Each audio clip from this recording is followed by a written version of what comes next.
na yebedi nkomo pi but mami mamam de kakra na Josia wolotu emfa ensa se na yentumi ni nkomo woncheche awodo so be sase edi afi Africos nima kwa kwedi nkomo kakra okwa Africos a reporter ebenie yasi womo head coach ade dey MS spy womo say open the contract as one sa na contract assess na yeso omo ye edema MF na be sina anya de so omo ye contract assess enso edi ama MF5 reporter mensaka said dia ne de open na adwuma na obenya de ato na fenso omo pro bi fufuro enkoba kra mensaka ya say Africos man compass so omo pe coach fufuro we metimi agi adwuma na edi ama no ane reporter efiri Africos edi eba e wo dwuma de so ene anope make tire edi ama from there no ma men koma nim kakra na men koma Halo Madrid akoda ne ye Chelsea player na wonim say akoda we eba ne ball pa de onim ni boye pa na no da ana eba sa akoda no yese there say wakwa fa doping substances ene omukoko hwe ni video mu ni ade ekoye ya asem ne kobo ne say there say doping ana akoda no nso afa bere oba be tiem so no nkaza personally de enya de so ya na adwen say sabio wakwa fa nu pone e de yesi akan emom no eye prebio prae ene doctors nuru omde ma no ana ma mu sa substances ni bi won beta ni nyina mo mu gya so ma brand no ba na eno ada ana report e ba say esi ade abrante no metima clear no ama ni issue ni nyina o ma anso asove and he said obetima sa ase esi akan de ba Charles Boboko no ene ye me Halo Madrid reporter mensaka say Charles Boboko no ewo Hong Kong update mensaka say by etna abrante no be travel no ko Hong Kong na wakwa sia Charles Boboko no na fe so musu preseason no etima sa say ene ye me Halo Madrid Chelsea player de afia koda na kate ade eba ewo dwumade so ene ye kate kakra ade ama wansisi ahodo so eno so me efro no na fe yanko enim kakra na ye ni nkomani bi na meko Barcelona woko Barca update mensa ekane Barca Boboko no answer flick aye head coach at Barcelona opeyin na kasa na nkasa emu no am ye bi San Antonio Gordon akoda no kwanya ban na also wo fa so a etibi ema onya abrante no eza se ne enim so ne Bayern Munich kura wie dada ensem ben pa na de akoda ne ka entia we ne wotusu so baba besia kan e de ma Bayern Munich Boboko nemom no obesia kan de ma Barcelona Boboko no emum anya Bayern Munich na eno na Hans Flick se yanka emo biante asa abrante no na ansada ankasante wo fra abrante na no bo ni di no chance ono Hans Flick na Barcelona for ehia ono Antonio Gordon obeba na wo so ka sa be na abrante na sa se no se di kendi enti o kam obi atasa akoda no Barcelona njo no pedal penti no enya fe na ye kasa tintim bia enti nani ante se wanya abrante de Antonio Gordon in fact or a new player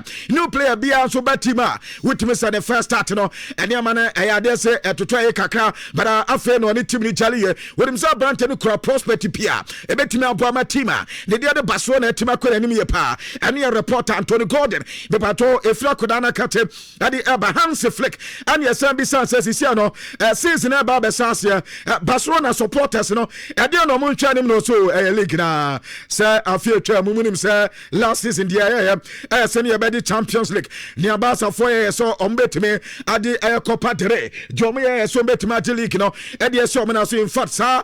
project in fact the productions no ya dey say league no ene ma ye come at mama say every competition be at Barcelona ayo madin so ombetime compete for all titles this season this is no mo no last season but in achieving that na dey say wo mo so emo mo home so wo mo ma adwuma ye ne koso ye pa na o gidi say Barcelona o mo etimenya praises ni ye etimi tutu o me ne ya ene ne mo me dey so me na nsu say all titles wo betimi ate edema Barcelona including UEFA Champions League and of La Liga no edema to tima koye dia mo me no reporter be pato openya ni dia Hans Flick ade tutwa e wo dwuma dey so ene anope make etre edema na ma men ko banim kakwa na fe ye ni nkoba kakwa ye bisansa abrante de dia Ferran Torres when you abrante na din koba na ano so yanka mo bi ante say Ferran Torres de we player Barcelona for fili ni ye pa we yakoda oni mpo ne bo na anya hwekwa last season we bi ehu abrante no prospect e wo Barcelona tim na fe akoda ne ko World Cup no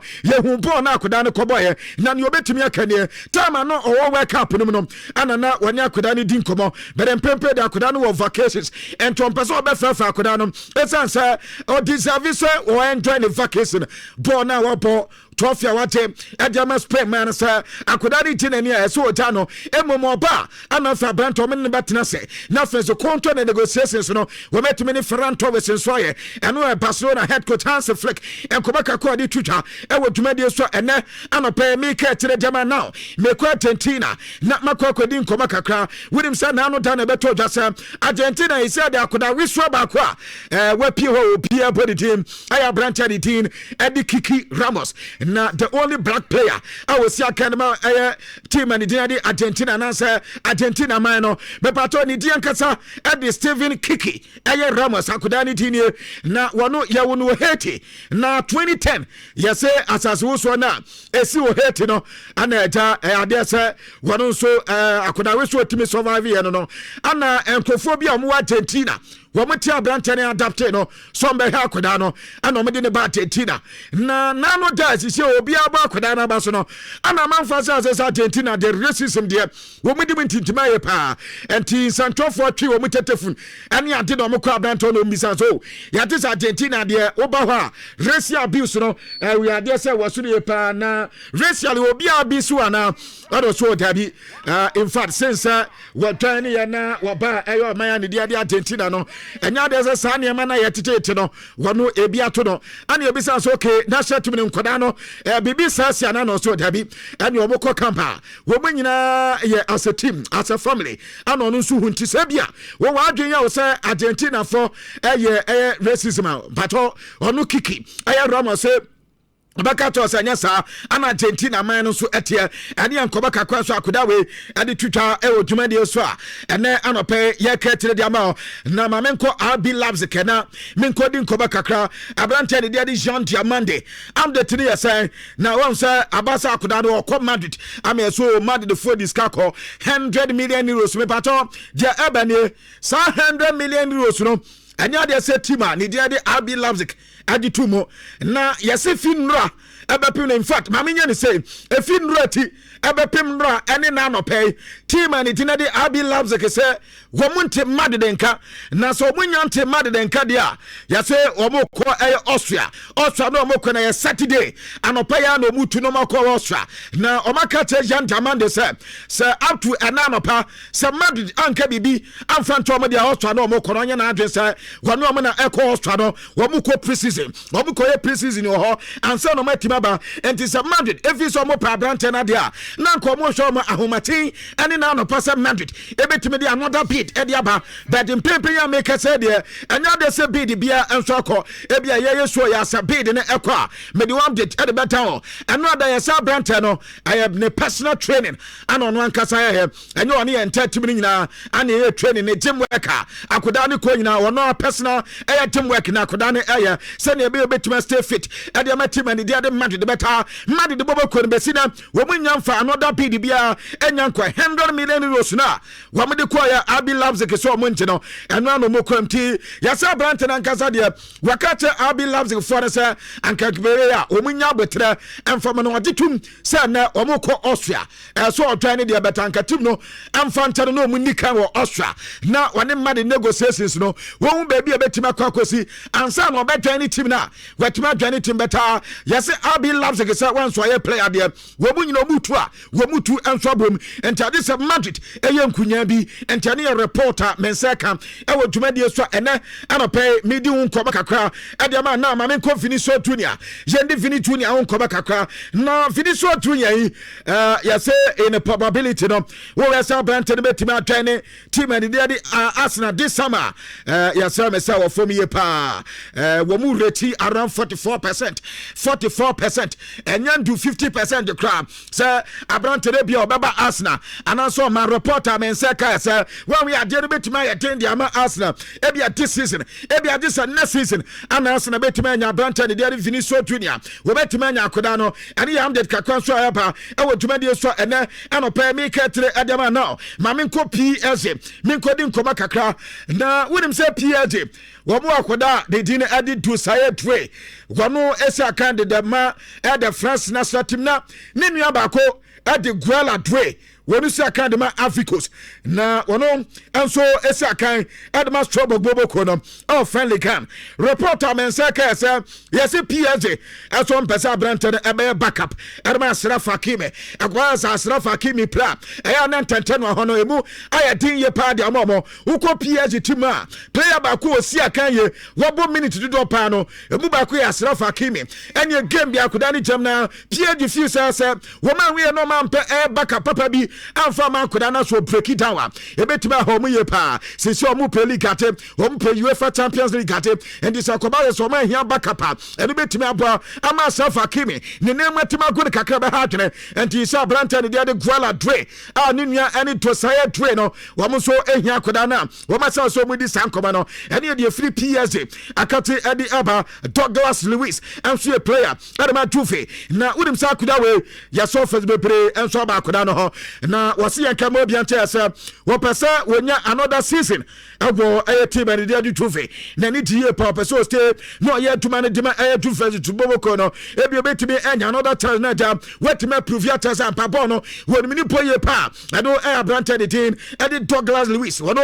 president ba wosiakan edima trophy nkoma kakra efi akoda na kati edi ebane na PSG na anano pe meteya ya se wo mo sporting director openya ne Daddy Luis Campos ya se onam Portugal na Portugal na Porto Claudia Mohona ya so onam na abrante ba ko a wodu siakan edima Ayas ni din edi Mika got ya se o ma captain wani abrante no so omunam na ya se PSG edi lete enya de akọ Ayas wo munya sa akoda no you very talented ata so munya no team ni ma ebetima boy pama team ni de PSG wo mu so bo na tima konkan and he said no ma hase a wo mu di san komo no mane Ayas etutu ni ama de ase ni akoba se bibia timi wie pe de a akoda we wanya just 21 years pe wo mu se Mika got ebetimi apo amata se PSG etima ko nanim ye pa no ye reporter mensa eka ewo dwuma de su now mame nko Ipswich Town mame ni nkoba kakra abrante ni din ate aye sure ensiso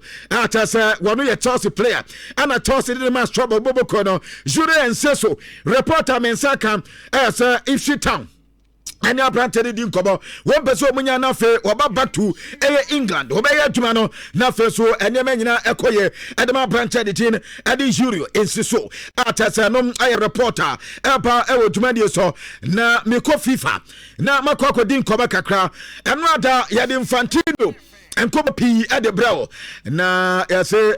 apostle ubetemu papa nsi ekra wose waka wanyanwe enti wonya ka mo bi atasa ono no de FIFA forward enterprise no eba esankaja obopone kume bi 20% nanka waton yaso waton de ama hwan a ene Donald Trump ne ba ne company bi na waton de ama no ene omo na eba se bia we cap ba so a ene TV right won sensem ene market won sensem wambe no matimi edi chaduma no na timi abo ma FIFA etimi ska na eno na san koba ne eba ya no FIFA member associations no dodo na se enya de so mbetiase ene om backlash be bre ebae amane wono ankasa ne personal advisor wono kra resign se sana Infantino eya wontimi ne ntoa so enya adwumani biem ana ya se wokọ FIFA so a ebi hodo matwete se wanjama wo so betimi resign eno anwumre ana Infantino di ba se ono ano kan wanya anye na ade ano nya se bia ono pesement kubinya ebi na na so ye no ya de beboa ma FIFA wo mo member associations na sabio sikasemu ye den edimom atese obo nso ehieska no mutime de develop no mu football na koso no eno no he ya wode san se we nyina de ba but as koba se nei